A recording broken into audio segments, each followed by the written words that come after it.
Hello students, welcome back to another lecture. Mole concept का हम पहुंच चुके हैं लेक्चर नंबर 7 में। काफ़ी चीज़ें अभी तक हम लर्न कर चुके हैं मोल्स के बारे में। उसके बाद हमने देखा था किस प्रकार से मोल्स कैलकुलेट किए जाते हैं। उसके बाद देखा था कि मोल्स का रेशो, मोल्स और मास के बीच में रिलेशनशिप, मोल्स और वॉल्यूम के बीच के रिलेशनशिप देखी थी। उसके बाद काफ़ी तरीके से हमने क्या देखा था, लास्ट क्लास में हमने परसेंटेजेस निकालनी सीखी थी, राइट। मास परसेंटेज क्या होती है, वॉल्यूम परसेंटेज क्या होती है, ये सब देखा था। बहुत चीज़ें हम कर चुके हैं कि नंबर ऑफ मॉलिक्यूल्स कैसे निकालते हैं, नंबर ऑफ मोल्स कैसे निकालते हैं। तो आप देखोगे कि इसमें सभी में बेसिक मैथमेटिक्स अप्लाई हो रही है। अब थोड़ा सा आगे चलते हैं, ये चैप्टर ऑलमोस्ट फिनिश होने वाला है और आपको लग रहा होगा कि अभी तक केवल मैथ्स ही की है मैंने, तो बेसिक मैथ्स पे ही स्टैब्लिश है ये चैप्टर। तो सबसे पहले आज का हमारा टॉपिक है कि एन फैक्टर कैसे निकालते हैं। अब एन फैक्टर क्या है यही आज पता चलेगा, क्या है, कैसे कैलकुलेट करते हैं, सभी कुछ। उसके बाद एक टर्म आएगी नॉर्मेलिटी, फिर से ये कॉन्सेंट्रेशन टर्म है, एंड उसके बाद आता है आपका इक्विवेलेंट वेट, राइट। तो ये सारी चीज़ें आज हम करने वाले हैं। ईजी पीजी सा होने वाला है, क्योंकि अब मुझे लगता है कि इतने क्वेश्चंस दिए से अगर आप साथ साथ में कर रहे हैं, काफ़ी कुछ समझ आ रहा होगा, दिमाग थोड़ा सा और खुल रहा होगा, चीज़ें और अच्छे से ग्रास्प होंगी। अब वाले कॉन्सेप्ट्स अपने आप ईजी लगने लग जाएंगे, ठीक है। चलिए रिकैप में हमेशा मैं ये मोल्स वाली स्लाइड बताती हूँ कि एक मोल्स ऑफ सोडियम का मतलब होता है कि उसमें एवोगाड्रो नंबर ऑफ एटम्स होंगे, एंड सिमिलरली एक मोल ऑफ वाटर का मतलब होता है कि उसमें Avogadro number of water molecules होंगे, और एटम्स ऑफ हाइड्रोजन कितने होंगे, उसके ट्वाइस। एटम्स ऑफ ऑक्सीजन कितने होंगे, सिर्फ उतने ही एवोगाड्रो नंबर। उसके बाद रिलेशनशिप है between number of molecules, moles and Avogadro number, and number of atoms कैसे निकालते हैं, वो सारी चीजें। लास्ट क्लास में हमने मास परसेंटेज निकालना सीखा था, मास बाय वॉल्यूम परसेंटेज निकालना सीखा था। ये सारे परसेंटेजेस फिर से यहाँ पे है। मोलारिटी निकालना सीखा था, मोलालिटी निकालना सीखा था, वॉल्यूम परसेंटेज निकालना सीखा था, मोल फ्रैक्शन सीखा था, पार्ट्स पर मिलियन सीखा था। मैंने बताया था पार्ट्स पर मिलियन एकदम सेम होता है किसके, परसेंटेज के। परसेंटेज में हम इंटू 100 करते हैं, पार्ट्स पर मिलियन में हम इंटू 10⁻6 कर देते हैं। ये सारी चीजें हम पढ़ चुके हैं, रिकैप है। अब आज का पहला सवाल, जो लास्ट सवाल हमने लास्ट क्लास में छोड़ा था, वही ये सवाल है। अगर आपने ट्राई किया है तो वेल एंड गुड। देखो लास्ट क्लास में मैंने बोला था अपने आप ट्राई करने को वो क्वेश्चन, राइट। चलिए देखते हैं ये क्या है। Find the molarity of final solution if 100 millilitre of 1 molar NaCl। हमें फाइनल सॉल्यूशन की मोलारिटी निकालनी है, तो मतलब कि कुछ तो मिक्स किया है। तो पहला क्या मिक्स किया है, 100 ml ऑफ 1 मोलर NaCl को मैंने मिक्स किया है with 200 ml of 0.25 molar NaCl solution. अब रिजल्ट, अब पहले इन दोनों सॉल्यूशन को मिक्स किया, फिर कोई सॉल्यूशन मिलेगा मिक्स सॉल्यूशन। उस मिक्स सॉल्यूशन को क्या किया, उसमें मैंने और 1 लीटर पानी डाल दिया, तो अब उसकी मोलारिटी क्या होगी ये पूछी गई है। तो पहले क्या करना है, पहले मैं ये वाला फॉर्मूला यूज कर सकती हूँ, M1V1 plus M2V2 is equals to M final V final. बहुत इजी सा फॉर्मूला है कि जब भी दो सॉल्यूशंस मिक्स करती हूँ उनकी मोलारिटी और वॉल्यूम को, तो फाइनल सॉल्यूशन की मोलारिटी और वॉल्यूम मुझे मिल जाती है।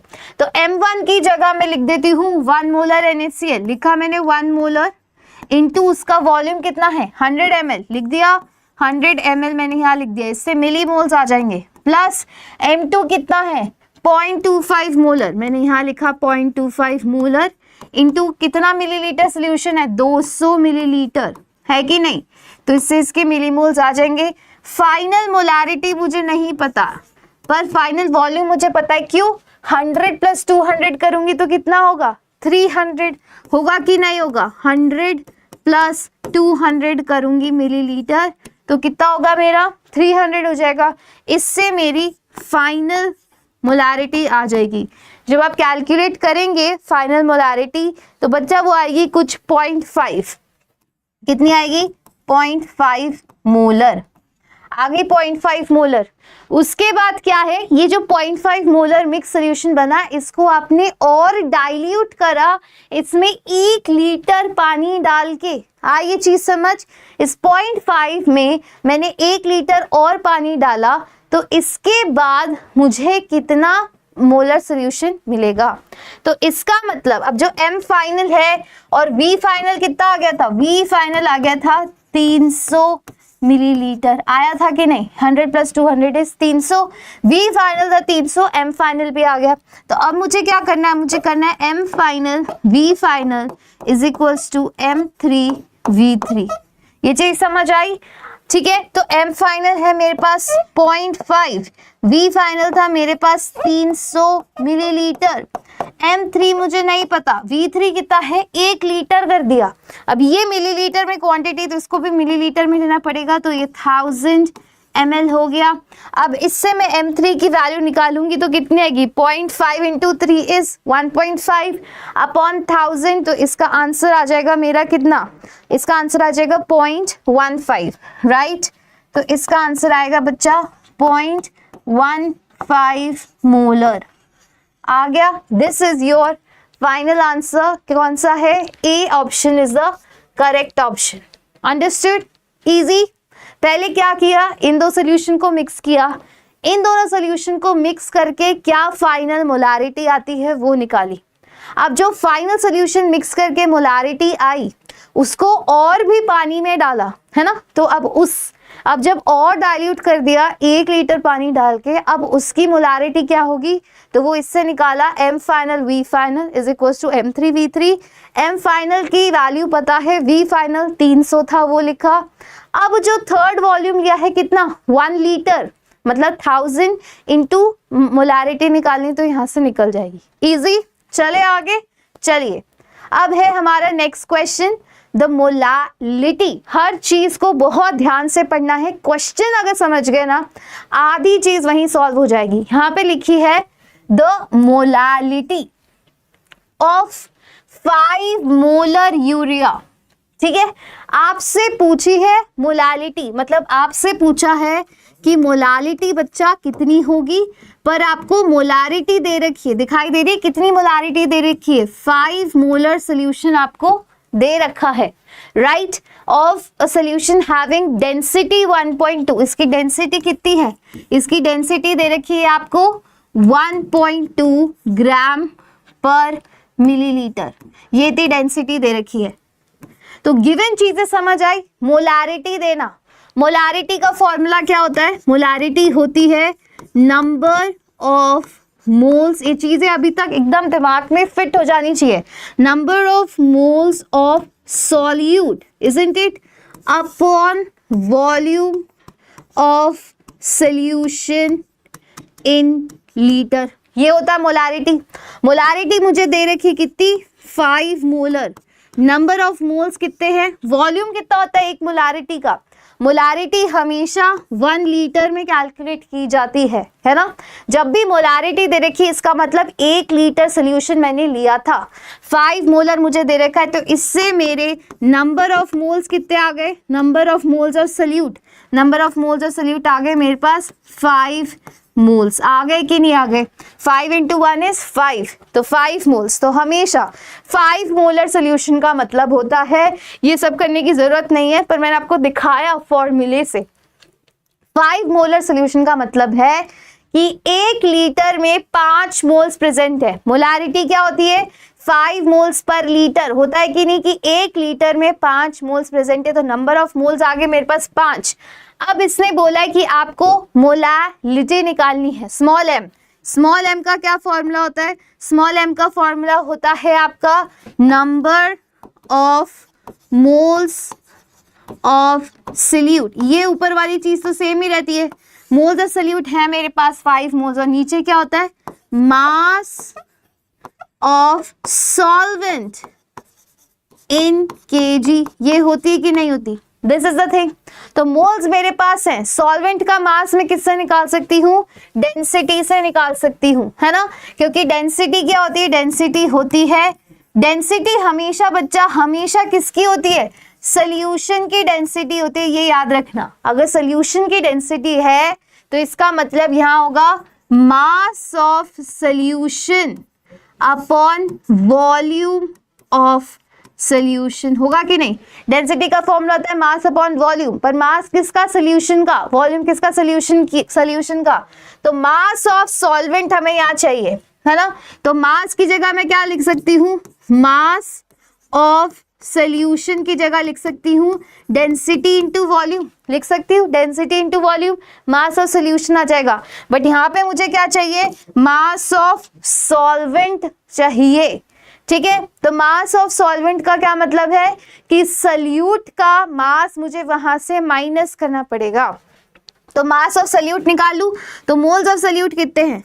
Number of moles of solute, number of moles of solute है मेरे पास 5। तो नंबर ऑफ मोल्स का फॉर्मूला क्या होता है? मैं नेक्स्ट पेज पे जा रही हूँ, नेक्स्ट पेज पे यहाँ पे करके दिखा रही हूँ। Number of moles of solute क्या है मेरे पास? यूरिया। क्या है बच्चा? यूरिया। क्या होता है? गिवन मास अपॉन मोलर मास, ये है ना सल्यूट, है कि नहीं? तो गिवन मास आपके पास कितना है? गिवन मास मुझे नहीं पता, मोल्स मुझे पता है 5, गिवन मास मुझे नहीं पता, उसकी जगह x लिख रही हूँ। मोलर मास यूरिया का कितना होता है? ऑलमोस्ट 60 ग्राम होता है। 1 second, molar mass of urea is actually 60 ग्राम पर मोल, ठीक है? ये यूरिया का मोलर मास हो गया। तो x की वैल्यू कितनी आ जाएगी? 300 ग्राम। कितनी आ गई? 300 ग्राम। तो 300 ग्राम क्या है मेरा? मास ऑफ सल्यूट है ये बच्चा। ये क्या है? ये सल्यूट का मास है ग्राम में। ये सारी चीज समझ आ रही है? और मैंने यहां से क्या निकाला था? मास ऑफ सल्यूशन क्या है? Density into volume. कर दू वॉल्यूम मुझे दे ही रखा है, यहां से मैं हटा रही हूँ ये सब चीजें। 1 सेकेंड। तो मास ऑफ सॉल्यूशन इतना आ गया। डेंसिटी कितनी है? डेंसिटी है मेरे पास 1.2। वॉल्यूम कितना है? 1 लीटर, है ना? मोलर मतलब 1 लीटर, मतलब कि 1000 मिलीलीटर हुआ कि नहीं, into 1000 ml which is equal to 1200 ml। ये 1200 है बच्चा mass of solution. Mass of solution आ गया, मास ऑफ सल्यूट आ गया। तो मैं मास ऑफ सॉल्वेंट निकाल सकती हूँ। मास ऑफ सॉल्वेंट क्या होता है? Mass of solvent, mass of solvent होता है मास of solution minus mass of solute. होता है कि नहीं? होता है ये। तो मास ऑफ सॉल्वेंट कितना हो जाएगा? सॉल्यूशन का मास है 1200 ग्राम, है ना? और सल्यूट का मास है 300 ग्राम। तो कितना हो गया? 900 ग्राम हो गया मेरे सॉल्वेंट का मास। आ गया सभी के पास मास। मास ऑफ सॉल्वेंट आ गया 900 ग्राम। ये सब यहाँ पुट करना है। मोल्स ऑफ सल्यूट थे 5, मास ऑफ सॉल्वेंट है 900 ग्राम। ग्राम को केजी में कन्वर्ट करने के लिए इनटू 1000, तो 5000 बाय 900 कुछ इसका आंसर आएगा। कितना आएगा? 5.56 मोलल। कितना आ जाएगा? 5.56 molal solution. Molal solution, this is the final answer which is your option number D. I hope ये चीज समझ आई होगी। देखो अब क्वेश्चन समझ गए ना तो आंसर करना और भी इजी हो जाता है। क्वेश्चन क्या है? The molality of 5 molar urea. तो क्या दे रखा है? मोलालिटी तो मुझे निकालनी है, मैंने वहां लिखा। फिर उसके बाद मोलारिटी मुझे दे रखी है। जब मुझे मोलारिटी दे रखी होती है उसका क्या मतलब होता है? मोलारिटी का फॉर्मूला ये है, number of moles of solute upon volume of solution in litres. हमेशा 1 लीटर की मोलारिटी होती है। तो मतलब कि 5 मोल्स मेरे 1 लीटर में प्रेजेंट है, इसका ये मतलब है इन 1 लीटर। 5 मोल्स ऑफ यूरिया मेरे 1 लीटर में प्रेजेंट है। साथ ही में सॉल्यूशन की डेंसिटी दे रखी है, तो उससे मेरा मास ऑफ सॉल्यूशन आ जाएगा। मास ऑफ सॉल्यूशन आएगा ग्राम्स में, सॉरी मिलीलीटर लिखा है जो कि इसको सही करके ग्राम कर लो, है ना? तो ये कितना हो जाएगा? ग्राम्स में मेरा मास ऑफ सॉल्यूशन आ गया। मास ऑफ सॉल्यूशन आने के बाद मास ऑफ सॉल्यूट निकालना इजी है। क्यों? क्योंकि मेरे पास मोल्स हैं और मुझे सल्यूट पता है यूरिया है। यूरिया का मोलर मास होता है बच्चा 60 ग्राम पर मोल, ठीक है। तो उससे मैंने क्या निकाला, यूरिया का मास निकाल लिया। तो सल्यूट प्लस सॉल्वेंट ही तो सोल्यूशन होता है, तो सॉल्वेंट का मास हो जाएगा सोल्यूशन माइनस सल्यूट, राइट। उससे 900 ग्राम आ जाएगा, उसको यहाँ पुट कर दे, इजी। अगर क्वेश्चन समझ गए ना तो सोल्यूशन मोल कॉन्सेप्ट में बहुत इजी होते हैं। और ये बता दूं कि जेई मेंस तक तो, इवन जेई एडवांस में भी, जेई एडवांस के जो न्यूमेरिकल क्वेश्चंस अगर मोल कॉन्सेप्ट से आ रहे हैं ना तो वो इतने इजी आते हैं, इतने इजी कि कोई मतलब कि वो फ्री स्कोरिंग मार्क्स है। आपको अगर क्वेश्चन समझ के पढ़ के समझना आ गया तो क्वेश्चन वहीं पे सॉल्व हो जाएगा, ठीक है। अब धीरे धीरे जितने क्वेश्चंस मैं यहाँ करवा रही हूँ, बाकी डीएसए के कर रहे हो, तो बच्चा आपको क्वेश्चन समझ में बहुत जल्दी आने लग जाएंगे, ठीक है। बिल्कुल टाइम नहीं लगेगा। This 1 month is enough to read questions and understand them. 1 month में थोड़ा थोड़ा समझ आएगा। 1.5 months के बाद, मैं 2 महीने भी पूरे नहीं बोल रही, मैं बोल रही हूँ सिर्फ 1.5 महीने तक आप क्या 1.5 महीना रेगुलर प्रैक्टिस करने का बोल रही हूँ, एकदम फटाफट न्यूमेरिकल्स होने लग जाएंगे। मोल कंसेप्ट से क्या होता है, आपका दिमाग खुलता है और बाकी आगे के जो और भी ज्यादा आपके पास चैप्टर्स आने वाले हैं ना, वो सारे चैप्टर्स क्या इजी हो जाएंगे ये वाला चैप्टर करने के बाद। And this is a promise, सच में इजी लगेंगे, क्योंकि बाकी की जो केमिस्ट्री है ना उसकी जो न्यूमेरिकल्स है वो फॉर्मूला बेस्ड है। यहाँ पे थोड़ा सा दिमाग आपका खुल जाता है, ठीक है। चले आगे, चलो अब नेक्स्ट है क्वेश्चन मोल फ्रैक्शन। अब यहाँ पे फिर से इतना अच्छा क्वेश्चन है ना ये। मोल फ्रैक्शन दे रखा है आपको आयोडीन का इन बेंजीन, ठीक है। मोल fraction of iodine in benzene, इसका क्या मतलब है, इस स्टेटमेंट का ये मतलब है कि आयोडीन को बेंजीन में डाला इस 0.3 मोल फ्रैक्शन है उसका 0.3 of I2। Calculate molality of solution, तो स्मॉल m आपको निकालना है, ठीक है। और आपको क्या दे रखा है, मोल फ्रैक्शन दे रखा है I2 का। मोल फ्रैक्शन ऑफ I2 आपको दे रखा है कितना है, 0.3। अब मोल फ्रैक्शन का फॉर्मूला क्या होता है, मोल फ्रैक्शन का फॉर्मूला क्या होता है, मोल फ्रैक्शन ऑफ I2 अगर मुझे निकालना है तो वो क्या होगा, number of moles of I2 upon total number of moles. उसमें I2 भी है और आपकी बेंजीन भी है जो होती है C6H6, ठीक है। बेंजीन का फॉर्मूला होता है C6H6। अभी मुझे पता है ये सारी चीजें बहुत ही इंटिमिडेटिंग लग रही है कि मैम बेंजीन क्या है, तो पर जैसे जैसे अभी आप 11th में आए हो धीरे धीरे इन सभी चीजों से आप इतने क्या घुल मिल जाओगे कि ये वर्ड्स, इनमें से एक भी वर्ड नया नहीं लगेगा। पर यहाँ पे मैं पहले ही बता देती हूँ, जिसमें कार्बन 6 होते हैं और हाइड्रोजन 6 होती है उसको मैं बोलती हूँ बेंजीन। इससे मोल फ्रैक्शन हो गया। मोल फ्रैक्शन क्या होता है, नंबर जिसका भी मोल फ्रैक्शन है उसके मोल्स ऊपर आते हैं upon total number of moles, right.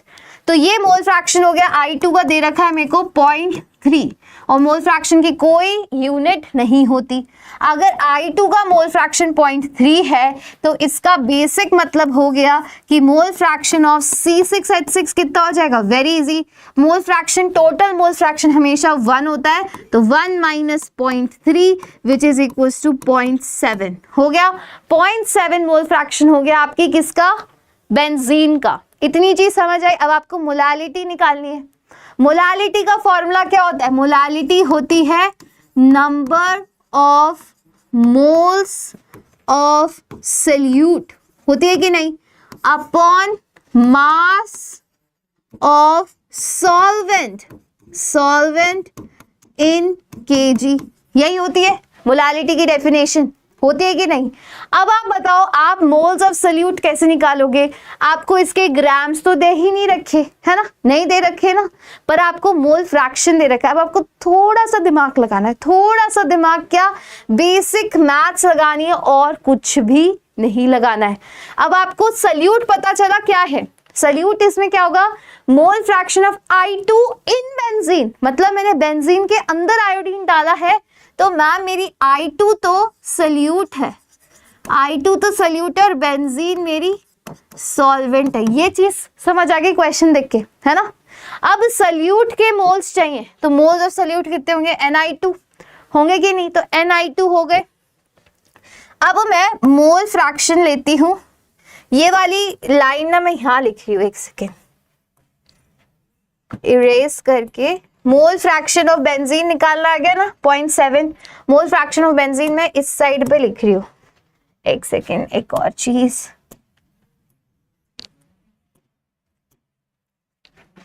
Mole fraction of C6H6 था 0.7, ये चीज समझ आई थी ना, 1 - 0.3 क्या था केवल। अब मोल फ्रैक्शन ऑफ C6H6 कर रही हूं मैं, which is equal to number of moles of benzene upon total moles which is NI2 plus C6H6।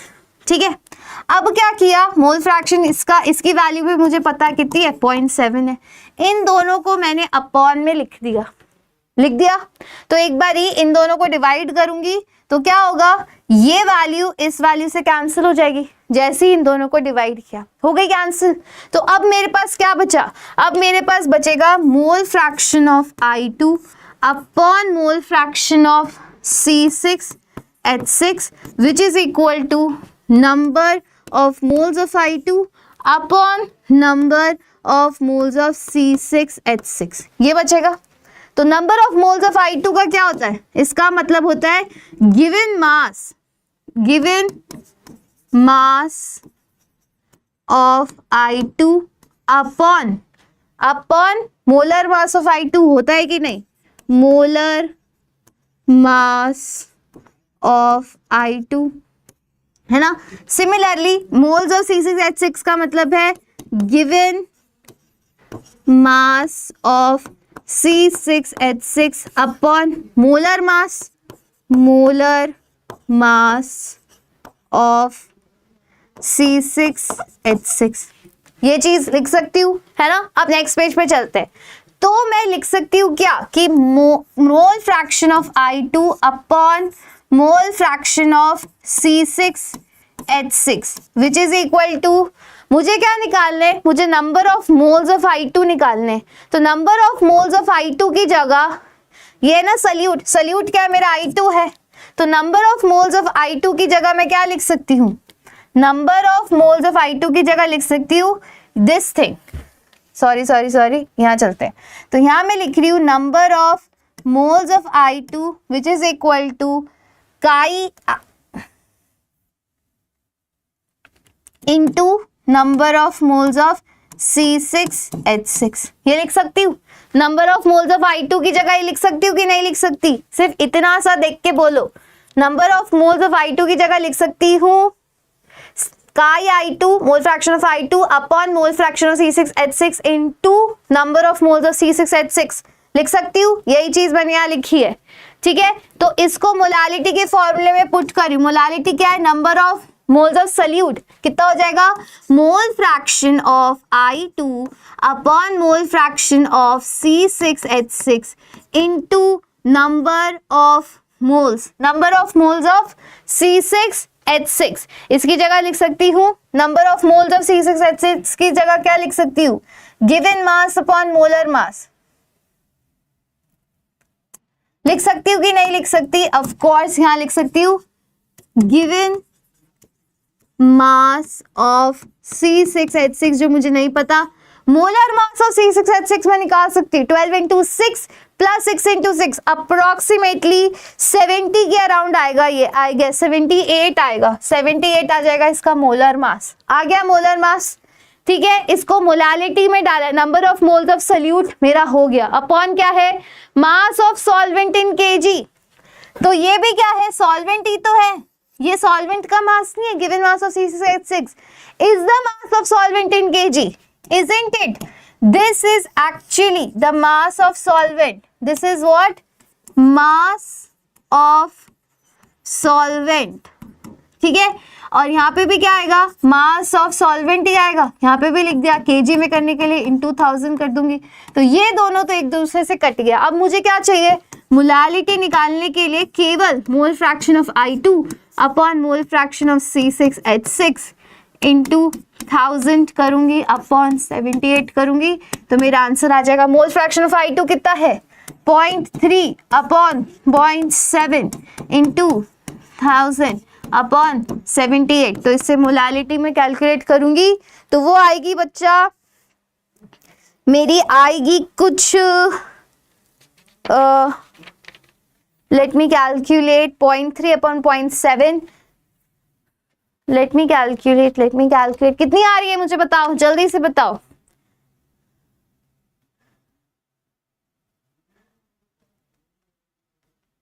Point 3 into 1000, 0.7 into 78 which is equal to 54.6। यहाँ पे आएगा 54.6 और 0.3 इंटू 1000 करूंगी तो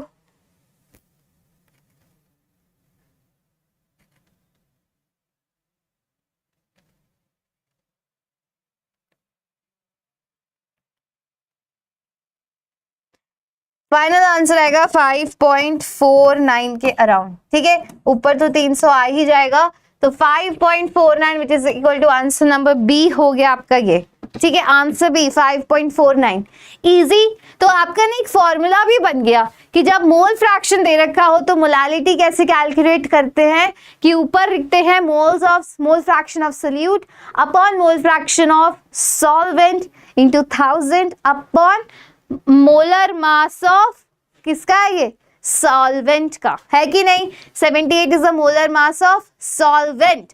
तो ये आपका एक फॉर्मूला भी आ गया, इससे आप डिराइव कर सकते हो। अदरवाइज जिस हिसाब से मैंने समझाया आपको, मुझे लगता है कि इतने फॉर्मूलाज याद रखना कोई सेंसिबल बात नहीं है, स्पेशली इन बिगर क्लासेस। जैसे जैसे बड़े हो जाते हैं फॉर्मूलाज याद रखना एक टेरेबल मिस्टेक है, क्योंकि वो यहाँ पे कोई भी क्वांटिटी चेंज कर सकता है और आप इस फॉर्मूले में रह गए ना तो कुछ ना कुछ गड़बड़ होना, आप भूल गए कि ऊपर किसका मोल फ्रैक्शन था, है ना, तभी आंसर गलत आ जाएगा और वो आंसर भी यहाँ गिवन होगा, वो आपको कंफ्यूज करने के लिए हर चीज देगा।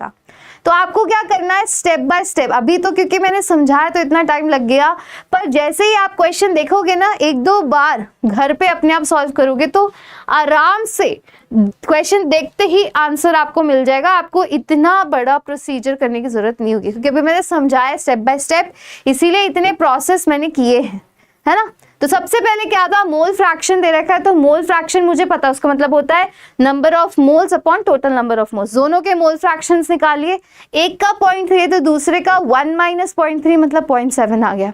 अब उसके बाद मोलालिटी निकालनी है, तो वो क्या होती है, number of moles of solute upon mass of solvent in KG. तो फिर मुझे पता है कि मोल्स ऑफ सोल्यूट का ऐसे भी निकाल सकती हूँ, mole fraction into moles of solvent, है ना, मोल्स ऑफ सॉल्वेंट। तो मोल्स ऑफ सॉल्वेंट से मैंने निकाला mass of solvent upon molar mass of solvent, mass of solvent और इनटू कर दिया, पूरा मोलालिटी के फॉर्मूले में लिखा, तो mass of solvent cancel out हो गया।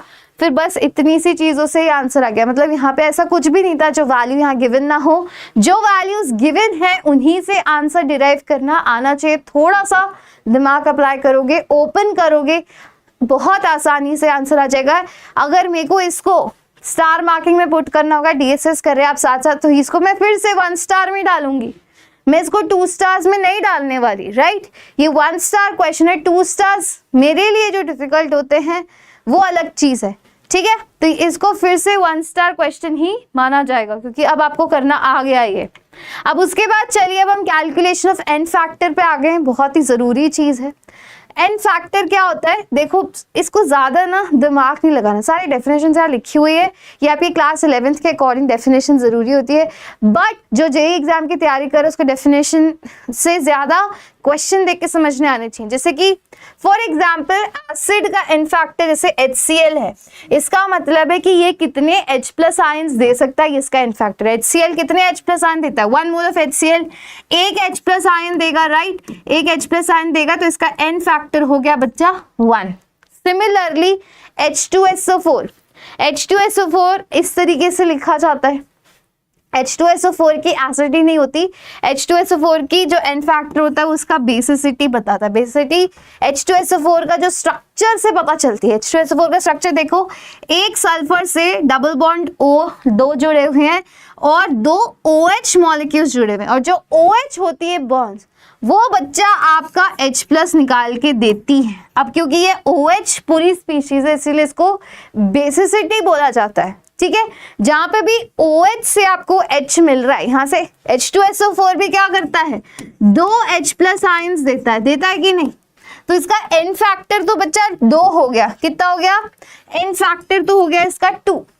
पर यहाँ पे इसको एसिडिटी नहीं बोला जाएगा, ये इसकी बेसिसिटी बोला जाएगा। इसके स्ट्रक्चर को देख के पता चलता है जब भी OH जैसी स्पीशीज से H निकल रहा हो, अभी भी निकलेगा तो H ही, OH माइनस नहीं निकलेगा, H2SO4 एक एसिड ही है। यहाँ से इवन तो इसका स्ट्रक्चर इस प्रकार है, यहाँ से H+ ही रिलीज होता है, इसीलिए इसकी बेसिसिटी कहलाया जाता है। स्ट्रक्चर से पता चला। ये स्ट्रक्चर्स आप बनाने अपने 12th क्लास के टॉपिक में सीखते हैं। अभी यहाँ पे इतना लोड नहीं लेना, टीचर जितने स्ट्रक्चर आपको बता दे उतने काफी हैं। 12th क्लास में सारे स्ट्रक्चर्स आप सीखते हैं जाके, है ना, और वो अपने आप बनाने आ जाएंगे आपको विदाउट एनीथिंग। मैं सिखाऊंगी आपको 12th में भी, बहुत इजीली बनाने आ जाएंगे। अभी आपको इस पे इतना लोड नहीं देना, जो स्ट्रक्चर्स जितने मैं बताती जा रही हूँ, सिखाती जा रही हूँ, यहाँ ड्रॉ होते जा रहे हैं, उतने बस आपको याद रखने हैं। इनके अच्छे से और समझदारी आएगी। P ब्लॉक पढ़ेंगे हम क्लास 12th में, 11th में भी है, पर 11th में स्ट्रक्चर्स नहीं आते, वो बाद में आते हैं, ठीक है। चलिए, अब बेसिस का एन फैक्टर, सिमिलरली बेसिस का एन फैक्टर क्या होता है, बेस क्या होते हैं, जो OH- आयन देते हैं। जैसे बेस का फॉर एग्जांपल NaOH एक बेस है जो कि क्या देता है आपका OH नेगेटिव आयन, कितना देता है, एक NaOH एक OH नेगेटिव देता है, तो इसीलिए उसका एन फैक्टर कितना हो गया, NaOH का एन फैक्टर हो गया 1। सिमिलरली यहाँ पे दिया हुआ है CaOH होल ट्वाइस, यहाँ पे दिखाई दे रहा है कि यहाँ पे 2 OH है, इसका मतलब इसका एन फैक्टर कितना हो गया, 2 हो गया, 2 OH दे रहा है ये, तो इसका एन फैक्टर हो गया 2। तो ये क्या हो गया, बेसिस का एन फैक्टर। इजी। एसिड्स का क्या था, कौन जितने H+ देता है वो इसका एन फैक्टर। एन फैक्टर इस HCl का 1, H2SO4 2 H+ देता है तो उसका एन फैक्टर 2, NaOH एक OH नेगेटिव आयन देता है तो उसका n factor 1, CaOH whole twice है, मतलब 2 OH नेगेटिव आयन देता है तो उसका एन फैक्टर 2। अब हम सॉल्ट्स के बारे में बात करते हैं। सॉल्ट्स क्या होते हैं, सॉल्ट्स होते हैं न्यूट्रल स्पीशीज, ना ही उन पे पॉजिटिव होता है ना ही नेगेटिव, मतलब उनका पॉजिटिव और नेगेटिव बैलेंस्ड होता है, इसीलिए वो न्यूट्रल स्पीशीज होते हैं। इसका एक एग्जांपल दे रखा है, जैसे कि ये वाला Na2SO4। Na2SO4 क्या है, न्यूट्रल स्पीशीज है। क्यों, क्योंकि इसमें Na2 दिख रहा है, इसका मतलब 2 Na पॉजिटिव आयंस है। सिमिलरली SO4 पे चार्ज होता है 2- का, तो SO4 के 2- कितने आयंस है, एक SO4 2- आयंस है, ठीक है। अब इसका मैं क्या निकालूंगी, एन फैक्टर। तो चाहे इसके टोटल पॉजिटिव चार्जेस गिन लो, चाहे इसके टोटल नेगेटिव चार्जेस, कोई एक ही गिनना है, चाहे पॉजिटिव चाहे नेगेटिव, दोनों साथ में नहीं गिनने। पॉजिटिव देखो कितने, 2 Na+, तो पॉजिटिव मेरे पास कितने हैं, 2 आयंस है, किसके, +1 के, 2 × +1 है कि नहीं, तो मतलब इसका एन फैक्टर 2 हो गया। अब अगर नेगेटिव का देखूंगी तो देखो SO4 पे कितने आयंस है, 1 आयन है, एक आयन पे -2 का चार्ज है, मतलब फिर से कितना हो गया, एन फैक्टर तो पॉजिटिव ही होता है चाहे चार्ज कोई भी हो, ठीक है। सिर्फ नंबर देखते हैं, साइन नहीं देखते, तो एन फैक्टर इसका 2 ही है, ऐड नहीं किया। या तो पॉजिटिव का देख लो या नेगेटिव का देख लो, कोई एक का यहाँ पे लिखते हैं, दोनों को ऐड नहीं करते हैं, समझ गए। चलिए, अब जैसे ये एक बहुत अच्छी टेबल है, इस टेबल से क्या पता चल रहा है, जैसे कि एन फैक्टर की वैल्यूज आप स्पीशीज देख के कैसे निकालेंगे। सबसे पहले सिर्फ एलिमेंट दे रखा है, तो एलिमेंट की जो वैलेंसी होती है उसका एन फैक्टर होती है। जैसे कि एल्यूमिनियम की वैलेंसी है 3, ये कैसे पता चला, let's go back to the periodic table. ये पीरियोडिक टेबल है, ठीक है। इसके जो ग्रुप्स है, अभी आपको ये सारी स्पीशीज के नहीं पूछे जाएंगे, मोस्टली प्रोबेबली नहीं पूछे जाएंगे अभी फिलहाल। फिर जब आप क्लास 12th में आ जाएंगे ना, तब मैं इन स्पीशीज के भी एन फैक्टर सिखाऊंगी, क्योंकि क्लास 12th में आप D block elements, F block elements पढ़ते हो, उसके बाद इनकी वैलेंसीज में सिखा दूंगी जेई एग्जाम से पहले जाने से। पर अभी सब सिखा दिया तो सब हौच पौच हो जाएगा, और मोस्टली इनके पूछे भी नहीं जाते, आते ही नहीं, कभी मैंने देखे ही नहीं, बट फिर भी मैं सिखाऊंगी, क्या पता कभी आ जाए। पर अभी हम केवल S ब्लॉक, ये तो पता होगा, ये दोनों ब्लॉक्स मिलके होते हैं आपके S ब्लॉक, और 13 से 18th ग्रुप वाले होते हैं आपके पी ब्लॉक एलिमेंट्स, राइट। तो ग्रुप वाइज चलेंगे। जो फर्स्ट ग्रुप होता है बच्चा, वो हमेशा क्या होता है, उसकी वैलेंसी होती है 1, याद रखना। सेकेंड ग्रुप की वैलेंसी होती है 2 plus 2 plus 2। Similarly third group की वैलेंसी होती है हमेशा +3। उसके बाद फोर्थ ग्रुप की वैलेंसी लेते हैं 4। अब जैसे ही फिफ्थ ग्रुप आता है फिर से कम करते जाते हैं, यहाँ फिर से 3 हो जाती है, यहाँ फिर से 2 हो जाती है, यहाँ फिर से 1 हो जाती है। तो आपकी नोबल गैसेज है, इनकी तो होती ही नहीं है। तो ये चीज याद रखनी है। वैलेंसी मैंने यहाँ लिख दी आपकी, क्या है, फर्स्ट ग्रुप 1 की 1, ग्रुप 2 की हमेशा। ग्रुप 1 में कौन कौन से है, देखो लिथियम, हाइड्रोजन को तो वैसे भी कंट्रोवर्शियल है, पीरियोडिक टेबल में सिखाऊंगी, हाइड्रोजन कंट्रोवर्शियल है, अभी किसी में पुट नहीं कर रही हूँ इसको नहीं पुट करी, बाकी को करी हूँ। Lithium, sodium, potassium, rubidium, caesium, francium, ये सारों को मैं पुट करी हूँ +1। हमेशा इनकी वैलेंसी क्या होगी, +1। Similarly group 2 beryllium, magnesium, calcium, strontium, barium, radium की हमेशा होगी +2 वैलेंसी। सिमिलरली ग्रुप 13 से हो जाएगी boron, aluminium, gallium, indium, thallium की 3 वैलेंसी। फिर कार्बन वाली चेन की, कार्बन वाले ग्रुप की 4 वैलेंसी, फिर से कम होने लग जाएगी। नाइट्रोजन की फिर से 3, ऑक्सीजन में हमेशा 2 और फ्लोरीन ग्रुप वाले में हमेशा 1 वैलेंसी फिर से रहेगी। या पता चल गई। तो एलिमेंट की वैलेंसी तो n फैक्टर होता है 1।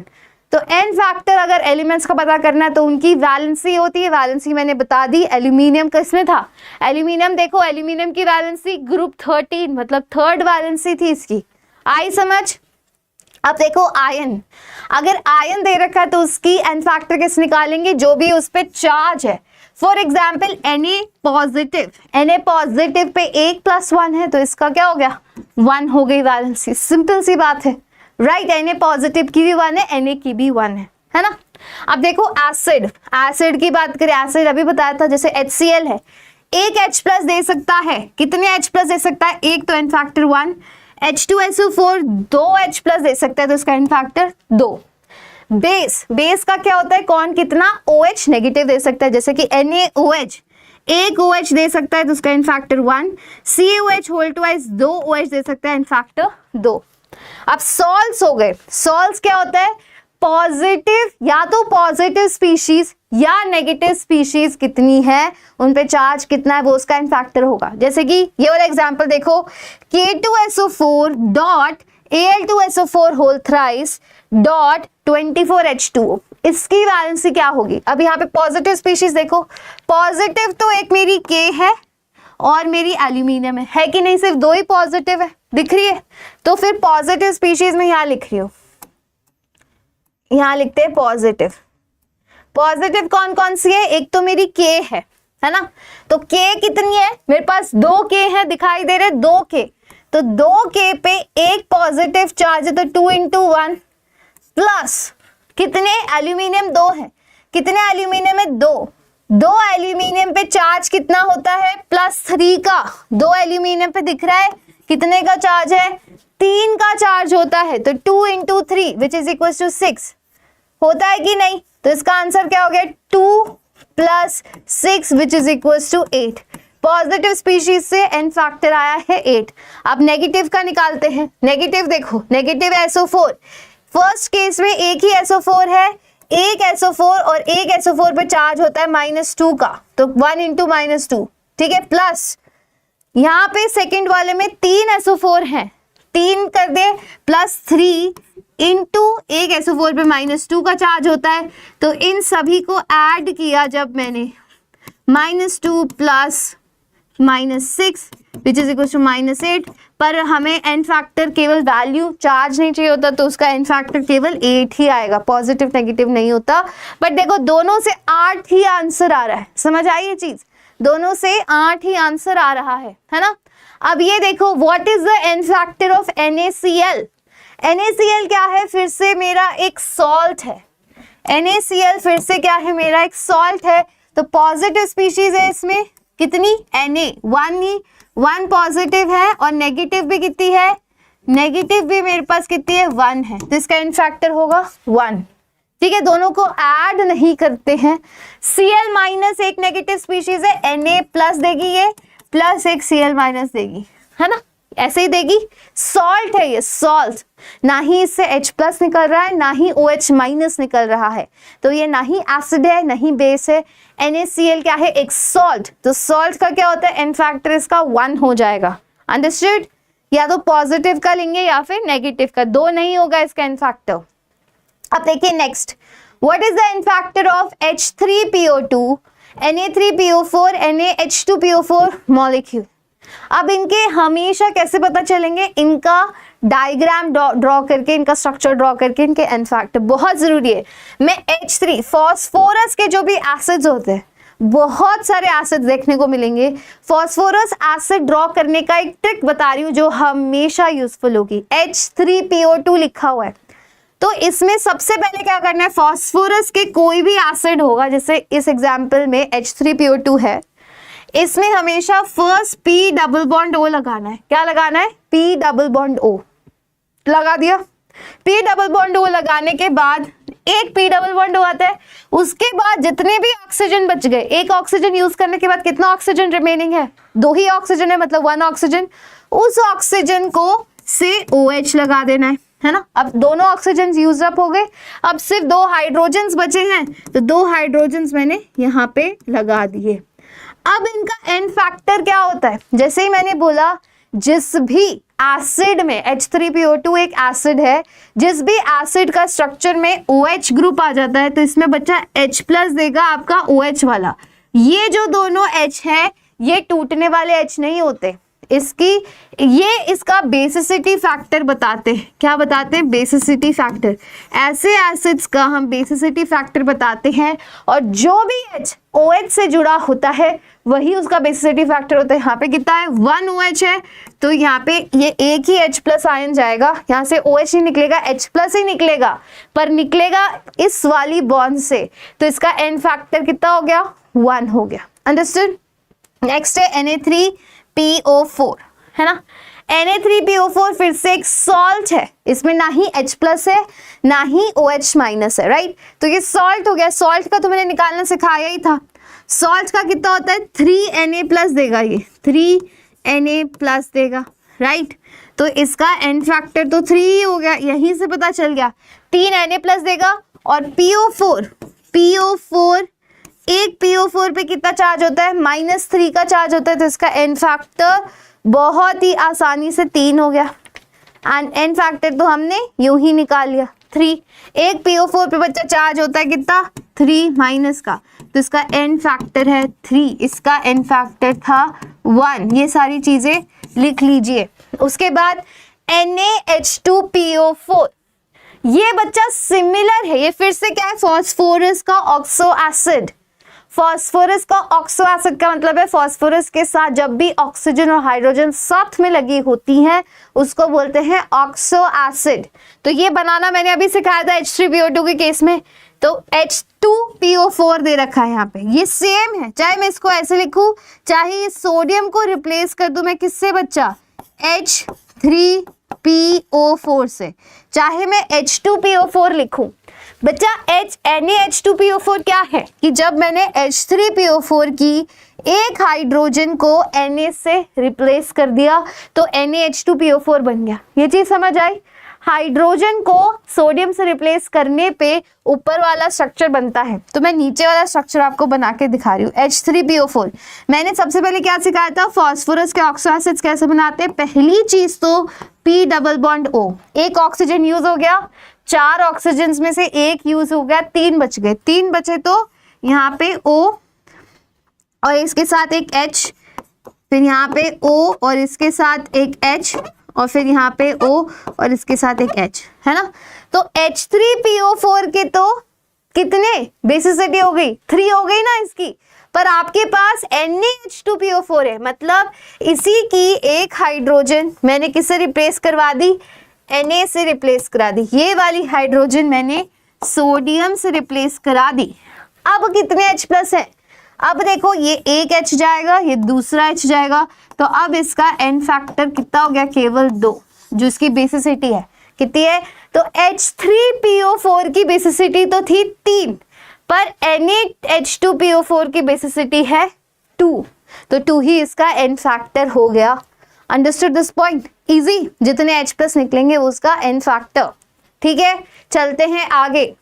What is the n factor of H2SO4? अभी मैंने बताया था कि H2SO4 का 2 H+ आयन देता है, तो n फैक्टर 2 हो गया। स्ट्रक्चर के साथ देखा था हमने, इसकी बेसिसिटी आई थी 2, राइट। नेक्स्ट चलते हैं कैलकुलेशन ऑफ n फैक्टर की तरफ। अब बच्चे जो n फैक्टर है वो काफी चीजों द्वारा कैलकुलेट किया जा सकता है। ठीक है, अब n फैक्टर में एक नई टर्म आ जाती है। लास्ट में हमने मोलैरिटी एक कॉन्सेंट्रेशन टर्म पढ़ी थी। मोलैरिटी क्या होती है? Number of moles of solute upon volume of solution in litres, ये था मोलैरिटी। अब हम नॉर्मैलिटी की बात करने वाले हैं। n से रिप्रेजेंट करते हैं, इसका नाम होता है बच्चा नॉर्मैलिटी। ये भी एक बहुत इंपॉर्टेंट कॉन्सेंट्रेशन टर्म है। इसका फॉर्मूला क्या होता है? Number of gram equivalence of substance upon volume in litres. ठीक है, इसको इजी क्या रिमेंबर, ये सारी डेफिनेशंस है, इसको इसे याद नहीं रखनी। नॉर्मैलिटी भी बच्चा सिंपल ही होती है। नॉर्मैलिटी क्या होती है?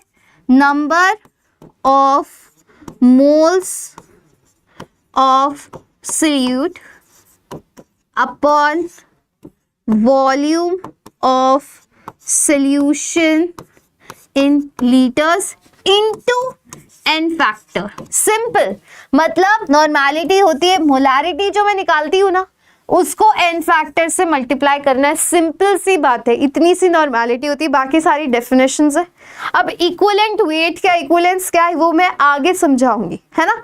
अभी एक बार के लिए केवल इतनी नॉर्मैलिटी की डेफिनेशन करते हैं, उसके बाद इक्विवेलेंस का कॉन्सेप्ट और बेहतर तरीके से समझेंगे। ठीक है, तो इक्विवेलेंस क्या होते हैं? Given mass upon equivalent mass, और equivalence equals to moles into n factor. तो फिर से इक्विवेलेंस क्या होता है? जितने भी मोल्स आए उसको n फैक्टर से मल्टीप्लाई कर दोगे तो वो उसके इक्विवेलेंस आ जाएंगे। अब जितने क्वेश्चंस करेंगे उतना बेहतर समझ आएगा। जैसे कि ये है, normality of 0.3 m calcium hydroxide is, अब दिखाई दे रहा है।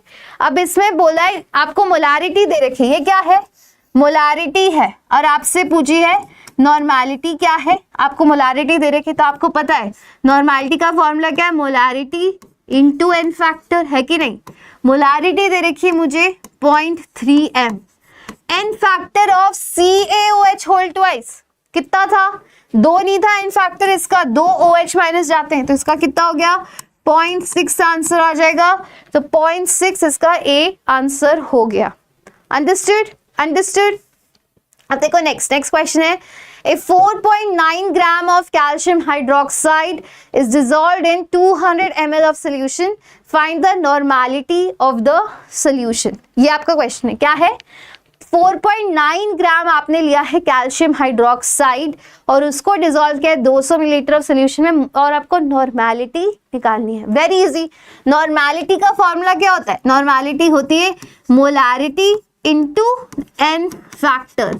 ये बहुत इजी कॉन्सेप्ट है, इसे ज्यादा नहीं करना। तो मोलैरिटी का फॉर्मूला तो मुझे पता ही है, number of moles of solute यही होता है। तो 4.9 upon molar mass of CaOH whole twice कितना आएगा? Molar mass of CaOH whole twice आएगा बच्चा 74 ग्राम, आई गेस। हाँ, 74 ग्राम पर मोल। ये इसका नंबर ऑफ मोल्स हो गए। नंबर ऑफ मोल्स को किससे डिवाइड करते हैं? Number of moles into 200 ml solution है, 200 ml इंटू 1000। n फैक्टर कितना है? n factor CaOH whole twice का है 2। सिंपल। अब जब इसको पूरे को सॉल्व करूंगी तो नॉर्मैलिटी का इजीली आंसर आ जाएगा, 0.66 n आएगा, 0.66 n। अच्छे से लिख देती हूँ, 1 second.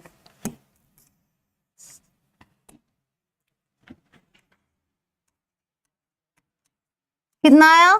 0.66 normal solution. Understood? Understood. क्या किया? मोलैरिटी निकाली। मोलैरिटी क्या थी?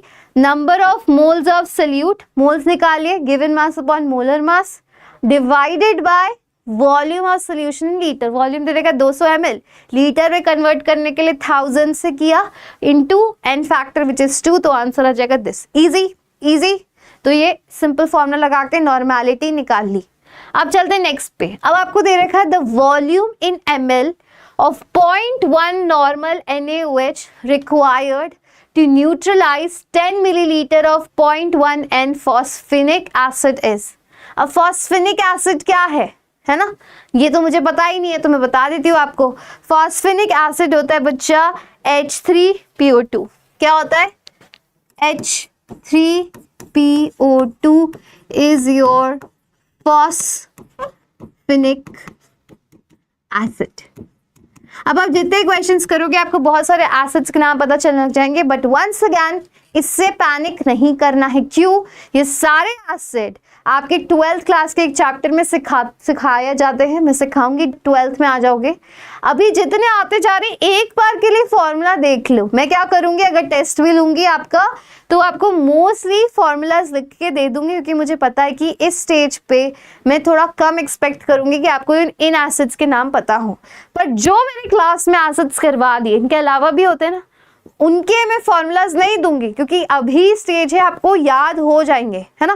मैं एक्सपेक्ट करती हूँ कि जो क्लास में एसिड्स हो रहे वो याद है, बट जो एक्स्ट्रा होंगे उसके फॉर्मूलाज मैं लिख के दूंगी, है ना। ठीक है, चलिए, ये फॉस्फेनिक एसिड है। क्या किया है आपने? 0.1 N NaOH को न्यूट्रलाइज कराया है फॉस्फेनिक एसिड से। तो एसिड बेस न्यूट्रलाइजेशन है।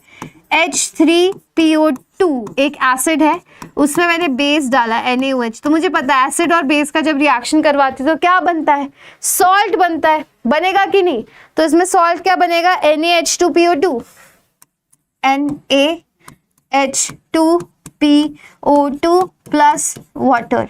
यही होता है neutralisation reaction, acid plus base. ये है मेरा एसिड, इसको मैंने जब बेस से रिएक्शन करवाया तो क्या बनेगा? क्या बनेगा? Salt plus water. यही होता है न्यूट्रलाइजेशन रिएक्शन, बचपन से पढ़ते आ रहे।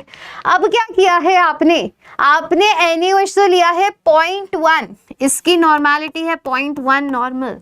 सिमिलरली आपने इसको न्यूट्रलाइज कराया है 0.1 N फॉस्फेनिक एसिड से, और इसका नॉर्मेलिटी कितनी ली है?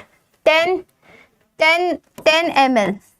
ml, और ये 0.1 N है, ये भी 0.1 N है। ठीक है, तो कितना NaOH लगेगा? इजी सी बात है ना। तो ये फिर से N1V1 is equals to N2V2। इससे हम नॉर्मेलिटी निकालते हैं न्यूट्रलाइजेशन की। N1 अगर मैं इसका लेती हूँ तो कितना होगा? 0.1 into 10 is equals to 0.1 into V2। तो V2 की वैल्यू कितनी आ गई? फिर से 10 ml ही आ गई। कितनी आ गई? 10 ml।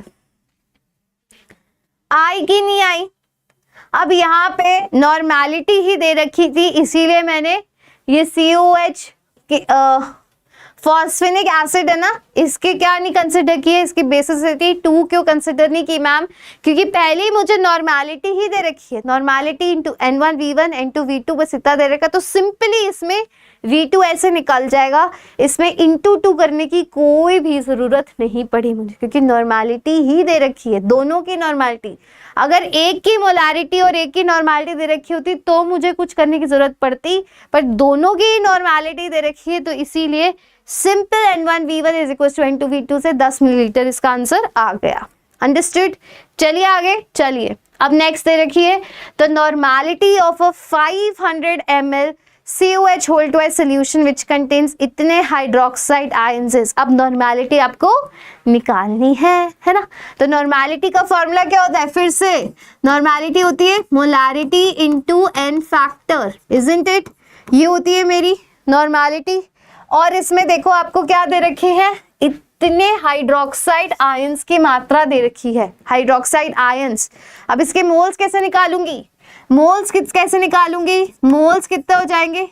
मोल्स होते हैं, moles equals to number of ions upon Avogadro number. होते हैं कि नहीं? तो मोल्स ऑफ हाइड्रोक्साइड आयन कितने हो गए?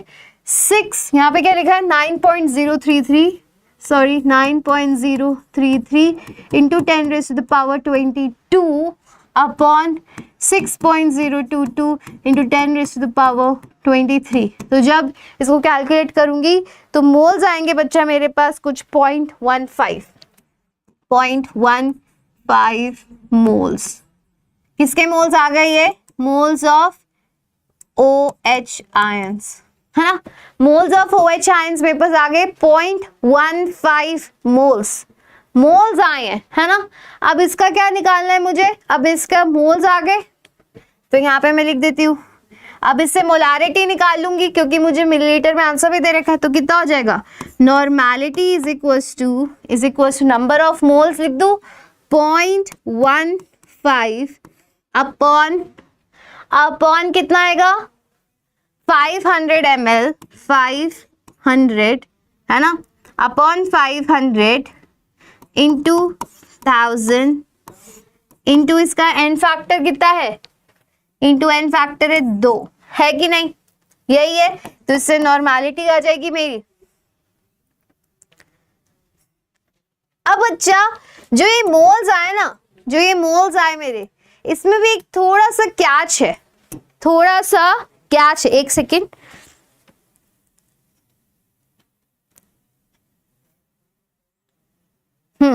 अब इसमें भी थोड़ा सा मेरे पास क्या है बच्चे? कैच है। इसको ऐसे नहीं करेंगे।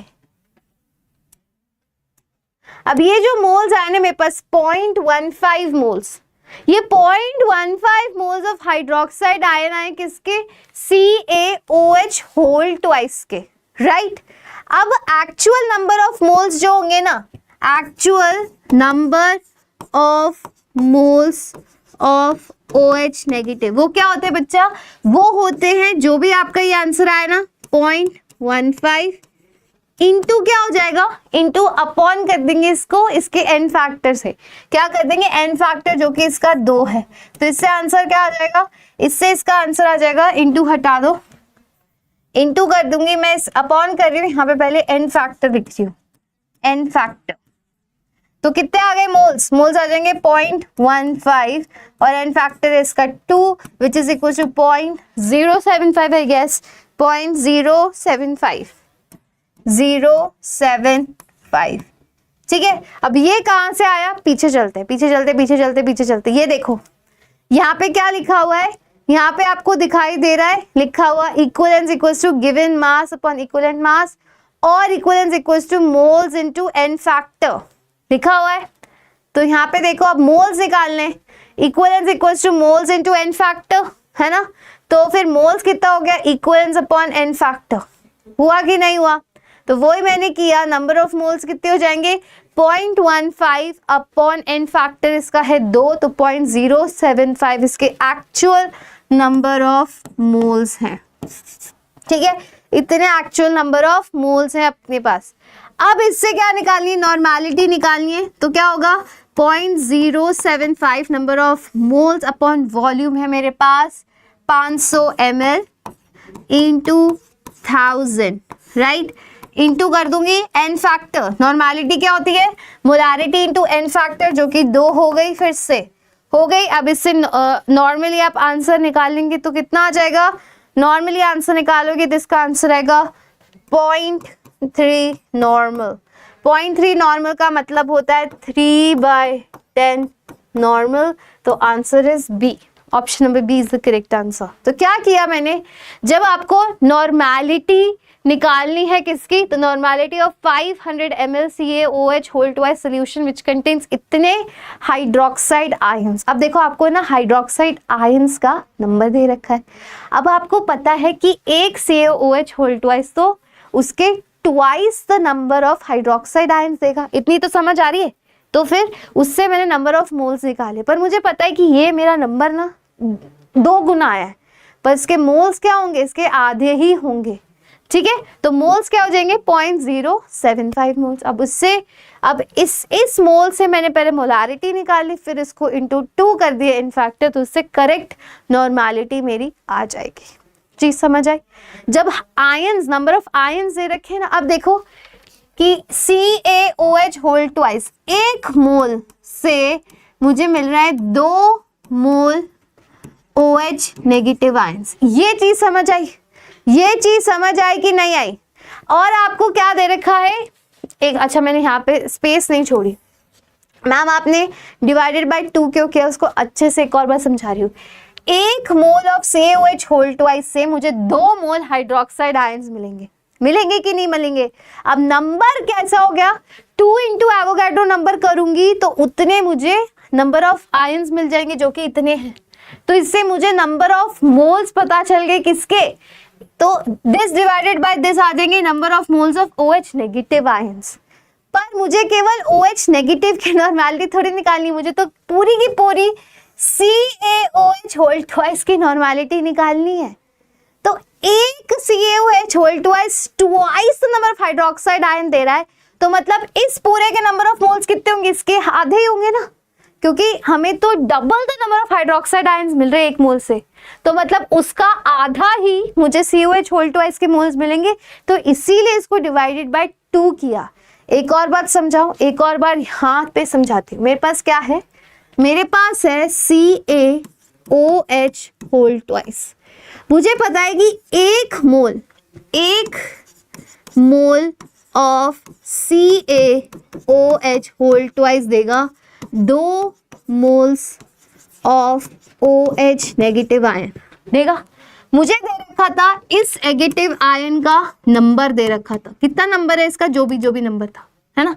उस नंबर को, जो भी x नंबर है, उसको जैसे ही एवोगाड्रो नंबर से डिवाइड किया तो मेरे पास number of moles of OH negative ions आ गए।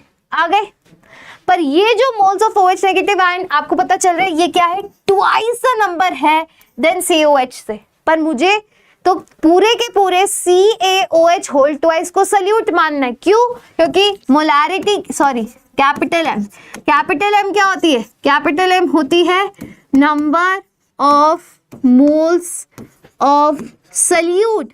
तो सल्यूट तो ये पूरा का पूरा है ना, पूरा का पूरा। 1 मोल से अगर 2 मोल OH नेगेटिव आयंस मिल रहे हैं तो मतलब जो OH नेगेटिव आयंस जितने मोल्स के आए उसके आधा ही, उसका हाफ ही मुझे क्या मिलेगा, पूरा CaOH होल ट्वाइस मिलेगा। इसीलिए डिवाइडेड बाय 2 किया, बहुत जरूरी था करना, ये चीज समझो, ठीक है।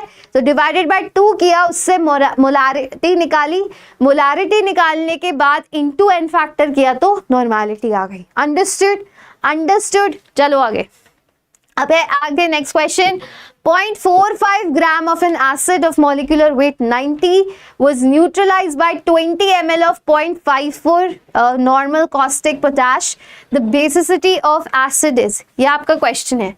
आपको क्या दे रखा है, एसिड दे रखा है, उसको आपने न्यूट्रलाइज कराया किसी बेस से। तो मैं यहाँ क्या लिख रही हूँ, N1V1 is equals to N2V2 लिख रही हूँ मैं, ठीक है।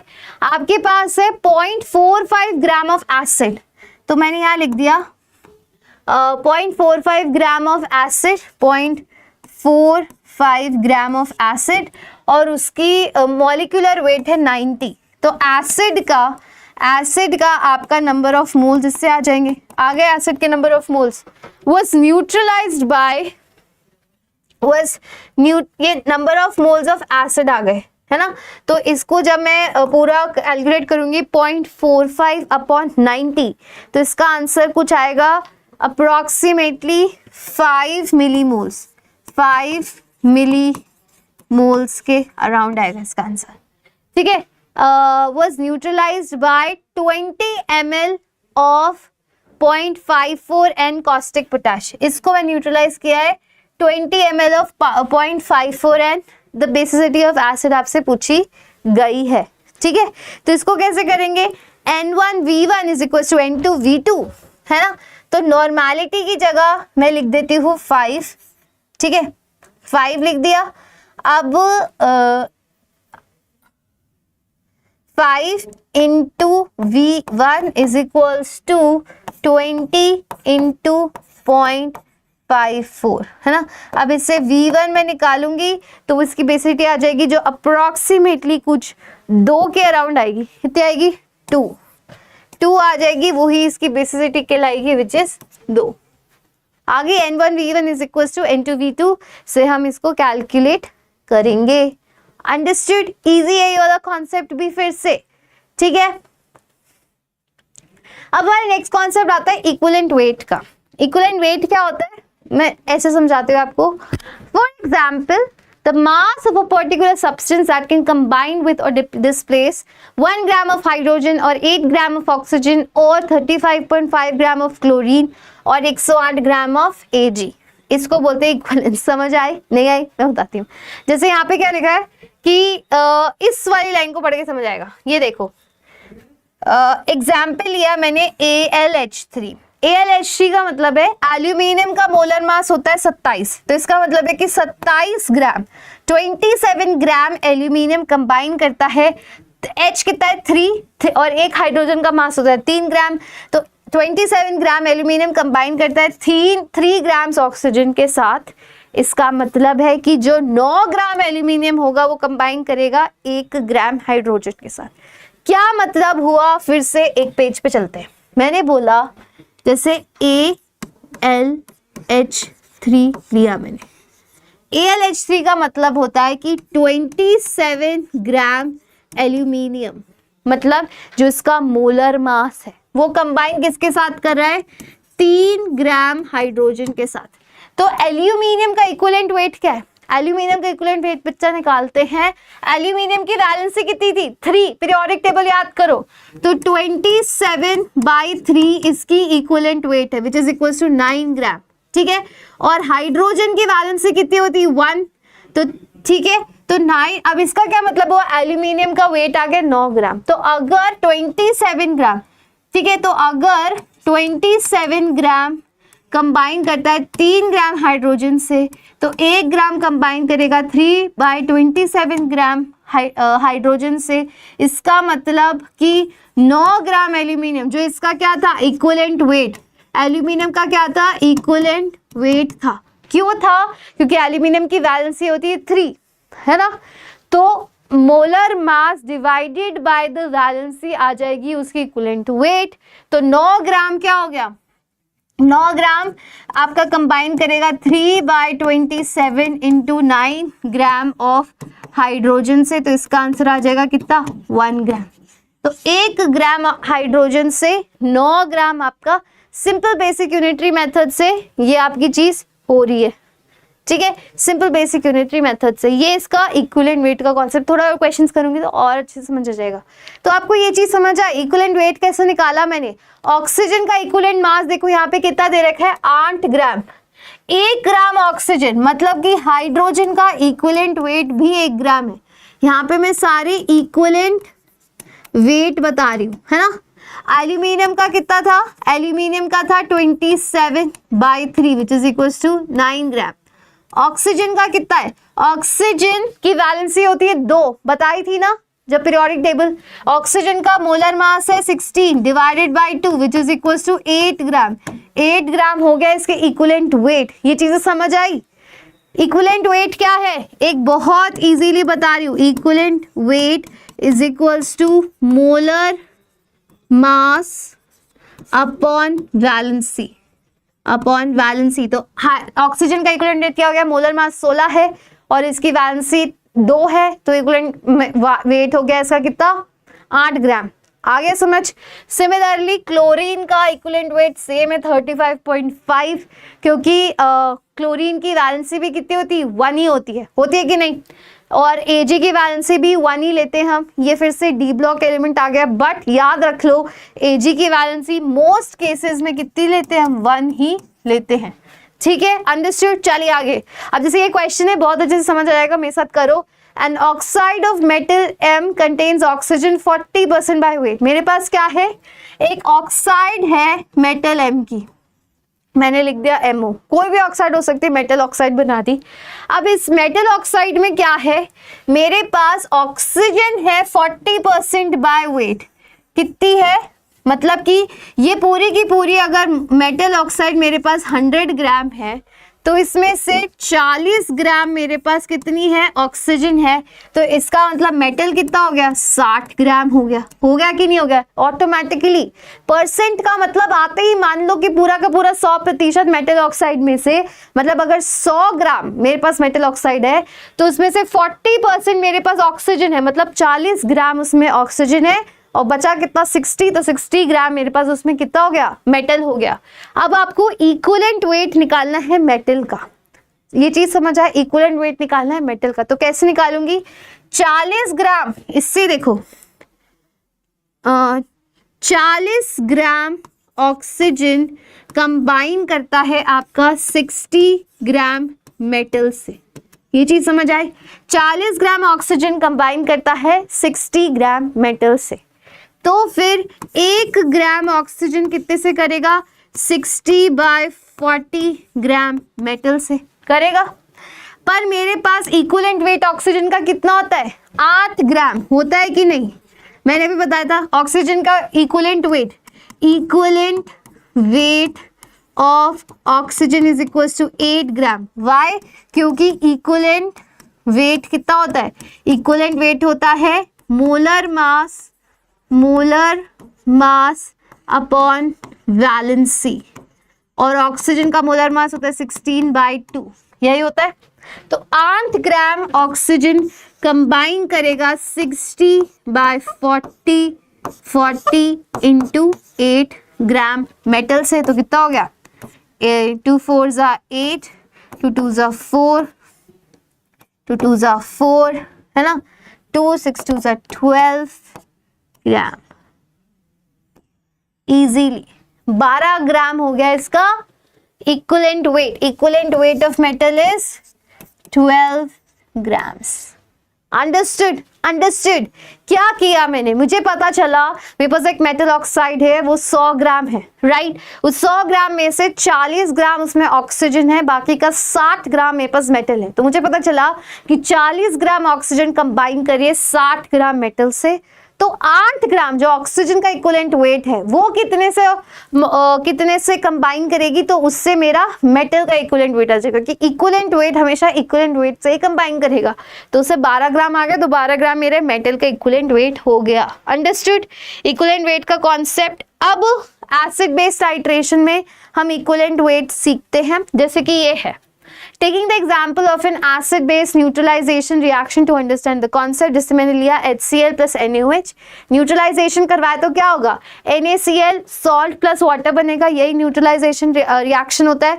अब इसमें क्या हुआ, इसमें मुझे पता चला कि 1 मोल पॉजिटिव चार्ज हमेशा कंबाइन होता है 1 मोल नेगेटिव चार्ज से। ये चीज तो हमें हमेशा पता है। 1 मोल नेगेटिव चार्ज हमेशा 1 मोल पॉजिटिव चार्ज से कंबाइन होगा, 2 मोल नेगेटिव चार्ज 2 मोल पॉजिटिव से होगा। ये रेशियो हमेशा क्या रहने वाला है, इक्वल ही रहने वाला है। अब इसका एक रिएक्शन, जैसे कि ये फिर से equivalent weight molar mass upon valency, ये हमें पता ही है, ठीक है। यही चीज मैंने आपको बताई ना इतने सारे एग्जांपल्स करा के, ये होता है इक्विवेलेंट वेट। तो इक्विवेलेंट वेट अभी आपसे अगली बार कोई पूछेगा तो क्या करना है, जो भी मोलर मास है उसकी वैलेंसी से डिवाइड कर देना है। ऑक्सीजन सारे एलिमेंट्स की वैलेंसी मैंने बता दी। वैलेंसी की जगह आप एन फैक्टर भी ले सकते हैं, एन फैक्टर्स क्या थे, या तो उसके ऊपर जो चार्ज था वो था, सभी के निकाल के दिखाए थे। एसिड का एन फैक्टर, बेस का एन फैक्टर, सॉल्ट्स का एन फैक्टर, आयंस का एन फैक्टर, राइट। तो या तो मोलर मास अपॉन वैलेंसी लिखे या molar mass upon n factor लिखे, उससे मेरा इक्विवेलेंट वेट आ जाएगा। समझ गए। अब देखो ये और भी बहुत सारे फॉर्मूलाज है इक्विवेलेंस निकालने के, ये एक दूसरे से सिमिलर हैं। तो आप क्या कर सकते हैं, मैं ज़्यादा फॉर्मूलाज में विश्वास नहीं रखती हूँ, क्योंकि उससे क्या होती है, फॉर्मूला याद करने से बेहतर है चीज़ें समझना। क्यों याद करने, एक चीज़ मुझे पता चल गई इक्विवेलेंट वेट की, बाकी ये चीज़ें डिराइव्ड होती हैं। तो ये क्या है, ये आपके लिए हेल्प बुक की तरह है, आप गो थ्रू कर सकते हैं, बट ये ज़रूरी नहीं है। ज़रूरी वाला फॉर्मूला ये, इससे सारे डिराइव हो सकते हैं। और क्वेश्चंस करेंगे तो और भी अच्छे से समझ आ जाएगा। कल हम लास्ट टॉपिक शुरू कर देंगे, ऑलमोस्ट कल हमारा 8th लेक्चर में मोल कॉन्सेप्ट फिनिश। उसके बाद जो 9th लेक्चर होगा, क्या मैं चाहती हूँ अगर आपके पास क्वेश्चंस है तो आप मुझसे 9th लेक्चर में पूछ सकते हैं। 9th lecture would be the last. 9th में मैं बहुत सारे प्रैक्टिस क्वेश्चंस बोर्ड पे सॉल्व कराऊंगी, और अगर आपके पास DSA के ही क्वेश्चंस है जो डाउट में आप 9th लेक्चर में पूछना चाहते हैं तो वो भी कर सकते हैं। 9th लेक्चर क्या है, थोड़ा सा आपकी तरफ से जैसा बच्चा चाहता है वैसा मैं मॉडिफाई कर सकती हूँ। हमेशा हर चैप्टर के एंड का एक सेशन होगा। मैंने इसी प्रकार से सेशन सीरीज डिजाइन की है, जिसमें मोस्टली हम सिर्फ और सिर्फ सवाल करने वाले, क्वेश्चंस करने वाले, क्योंकि हमें पता है जेई का भाई पेपर ही पूरा कॉन्सेप्ट बेस्ड आता है, डायरेक्ट थ्योरी बेस्ड नहीं आता है ना। और बहुत सारे कॉन्सेप्ट समझने की चीज़ें हैं, क्वेश्चंस करने की चीज़ें हैं। तो कल ये हमारा चैप्टर कंप्लीट हो जाएगा। थोड़े से इक्विवेलेंट मास कैलकुलेट करने के मेथड्स हैं, थोड़ी सी और चीज़ें, ट्वीक्स एंड टर्न्स बचे हैं। बाकी मेरी तरफ से चैप्टर नेक्स्ट सेशन में कंप्लीट हो जाएगा, सिर्फ क्वेश्चंस बाकी रहेंगे।